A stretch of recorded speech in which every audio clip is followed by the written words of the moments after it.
Sabemos que no antigo regime era muito comum a hereditariedade de um cargo público. Só que, desde que começaram a surgir as universidades que formavam juristas, esse costume foi perdendo sua força. Ao mesmo tempo também, esses juristas disputavam com o rei o poder judicial.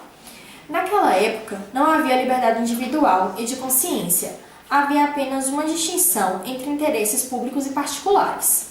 Já em relação ao legislativo, o rei tinha um poder ilustrativo. Mas o que é esse poder ilustrativo? O poder ilustrativo era quando o rei determinava poderes a cada membro da burocracia, que em suas linguagens o recebiam como um pai dos súditos. No Estado português, havia uma grande disputa entre o direito oficial, que era o direito dos juízes letrados, e o direito local, que era de juízes leigos eleitos. E por consequência disso, essa disputa foi trazida para a colônia brasileira. Agora, para entender a administração do antigo regime, alguns conceitos são fundamentais. O primeiro conceito é o de patrimonialismo, e ele entende o cargo público como uma distinção ou um dom recebido do senhor ou do rei. Já o conceito de ofício, ou também chamado de cargo, era um serviço de vassalagem e correspondia à fidelidade do senhor. E oficial, que era uma pessoa que recebia por serviços prestados a alguém. Naquele tempo, quando uma pessoa que possuía um cargo público morria, podia transferir seu cargo para o seu herdeiro, mas nunca poderia vender ao outrem, porque era considerado contra a lei. No Brasil, por exemplo, as capitanias eram, como se sabe, hereditárias. Entretanto, o rei poderia ceder a licença de venda a donatários e oficiais do direito. A teoria corporativista daquela época ela distinguiu o interesse público ao qual o cargo público estava ligado.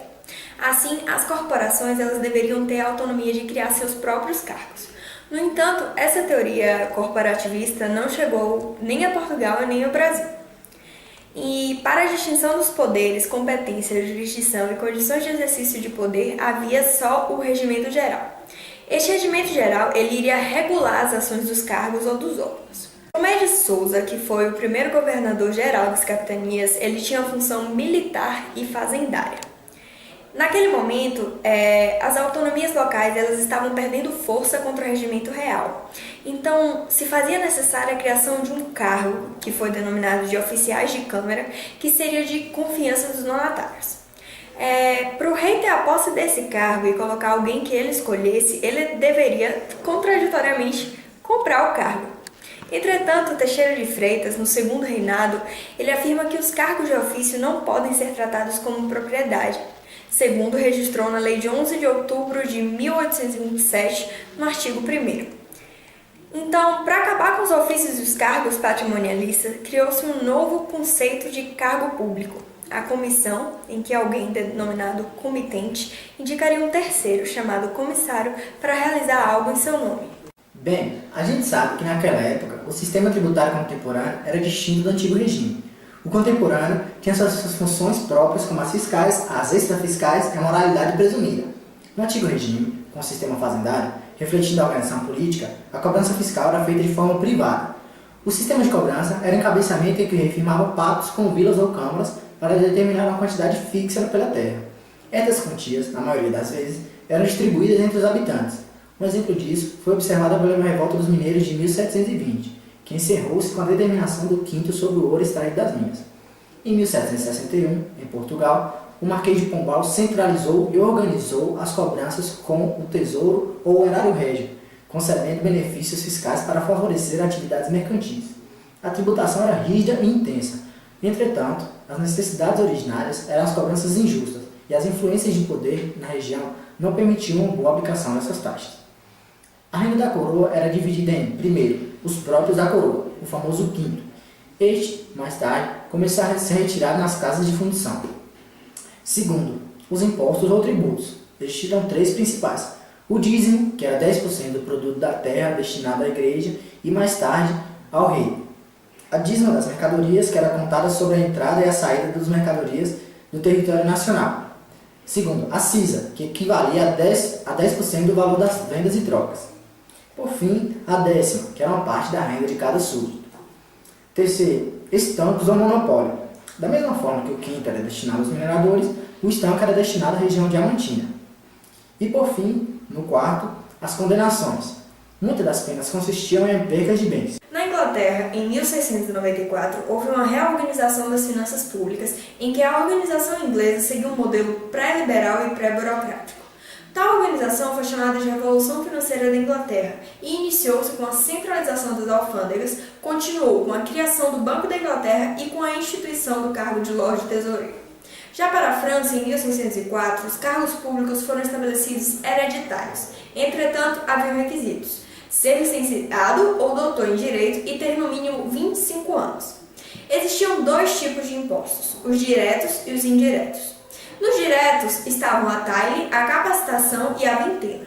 A taille era cobrada de uma forma diferente nas partes norte e sul da França. Na parte norte, era o imposto que recaía sobre o rendimento total e na parte sul recaía apenas sobre os bens imóveis, ou seja, era considerado um imposto de repartição. Já a capacitação era um imposto considerado inovador, pois deveria ser pago por todos, sem exceção, e determinava que cada classe deveria pagar uma soma definida por cada membro. E por fim, a vintena, que era um imposto que incidia sobre os rendimentos de imóveis, comércio e sobre as rendas feudais. Já nos indiretos estavam a aidez, a gabela e a traites. A aidez incidia apenas sobre certos produtos, como o vinho e o álcool, e deste imposto a nobreza e o clero estavam isentos. Na gabela consistia o imposto cobrado sobre o sal, que naquela época era a matéria-prima essencial para a conservação dos alimentos. E por fim, a traites, que eram os direitos de alfândega internos e externos. No que se refere à justiça do antigo regime, em geral, ele apresentava uma tendência à centralização, à especialização, ao afastamento das instituições democráticas e ao controle estatal. O rei francês Luís XIV editou um código de processo civil que estabilizou uma observância das leis, em que o magistrado deveria seguir a lei acima de tudo.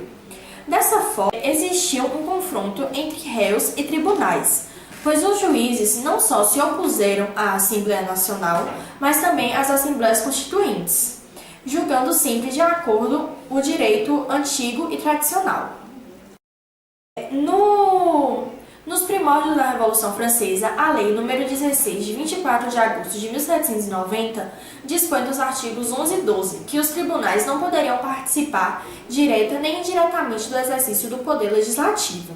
Já no século XIV, percebia-se a importância e a ascensão da classe dos juristas e legisladores. E em 1385, a magistratura começava a se tornar uma carreira. Já no reinado de Dom João II, rei português, houve uma distinção dos altos tribunais. Eram eles: Desembargo do Paço, que era um conselho de justiça que administrava todos os outros tribunais subalternos a ele, como a Casa de Suplicação de Lisboa e, posteriormente, a Mesa de Consciência e Ordem. Segundo a hierarquia, vinham os tribunais intermediários, chamados Relações, do Porto de Goiás, da Bahia e do Rio de Janeiro. Por fim, haviam as relações de ouvidores gerais e, abaixo deles, os juízes ordinários, que necessitavam obrigatoriamente de um título de bacharel universitário em Direito. Para fiscalizar ações internas desses tribunais, existiam os corregedores, que possuíam também a função de denunciar os criminosos, investigar e inspecionar eleições.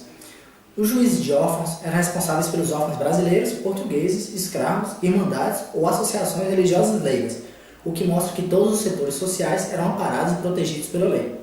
As capitanias hereditárias brasileiras tinham como característica uma tripartição dos jurisdicionais, em que o rei estava no topo, a justiça senhorial dos donatários e governadores, abaixo, e por último, os juízes municipais. No regimento de Tomé de Souza, houve um destaque de importância ao ouvidor geral. As prisões, no Brasil, tinham caráter preventivo, ou seja, evitavam desordens sociais, enquanto que as punições tinham caráter sancionativo. No Brasil, vigorou as ordenações do reino ou ordenações filipinas, homenageando assim o rei Filipe II de Portugal. Essas ordenações elas não foram inovadoras, pois não eram um código, mas sim uma consolidação do direito real. A estrutura delas seguia as decretais de Gregório IX. O livro primeiro tratou dos oficiais de justiça, o segundo sobre os estamentos privilegiados, as fontes do direito, a jurisdição e os poderes, e os privilégios do rei. O livro 3, por sua vez, tratou do caráter processual. O livro 4 traz o que hoje se chama de direito civil. E, por fim, o livro 5, que relata sobre os crimes e processos penais. Em 1769 é formulada a Lei da Boa Razão, que teve uma grande importância, pois não se impôs ao abandono do direito romano, mas consistia nos primitivos princípios que contêm verdades inalteráveis. O costume se tornou uma fonte plenamente reconhecida. Mas, por outro lado, no Brasil, várias regras especiais são aplicadas, como é o caso das sesmarias e da relação do senhor e do servo.